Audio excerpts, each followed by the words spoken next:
முதலில் நமது இளைஞர்கள்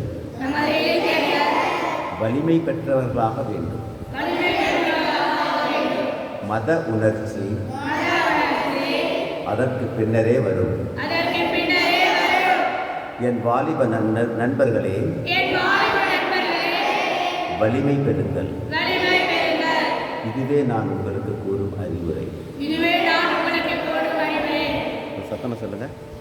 நீங்கள் கீதை படிப்பதை விட கால்பந்தாடுவதன் மூலம் சொர்க்கத்துக்கு மிக அருகில் செல்ல முடியும். இவை தைரியமான வார்த்தைகள். இருப்பினும் இவற்றை நான் சொல்லியாக வேண்டியிருக்கிறது. ஏனெனில் நான் உங்களை நேசிக்கிறேன். பிரச்சனை எங்கு என்பது எனக்கு தெரியும். எனக்கு சிறிது அனுபவமும் இருக்கிறது. உங்கள் கை கால் தசைகளில் இன்னும் சிறிது வலிமை சேர்ந்தால்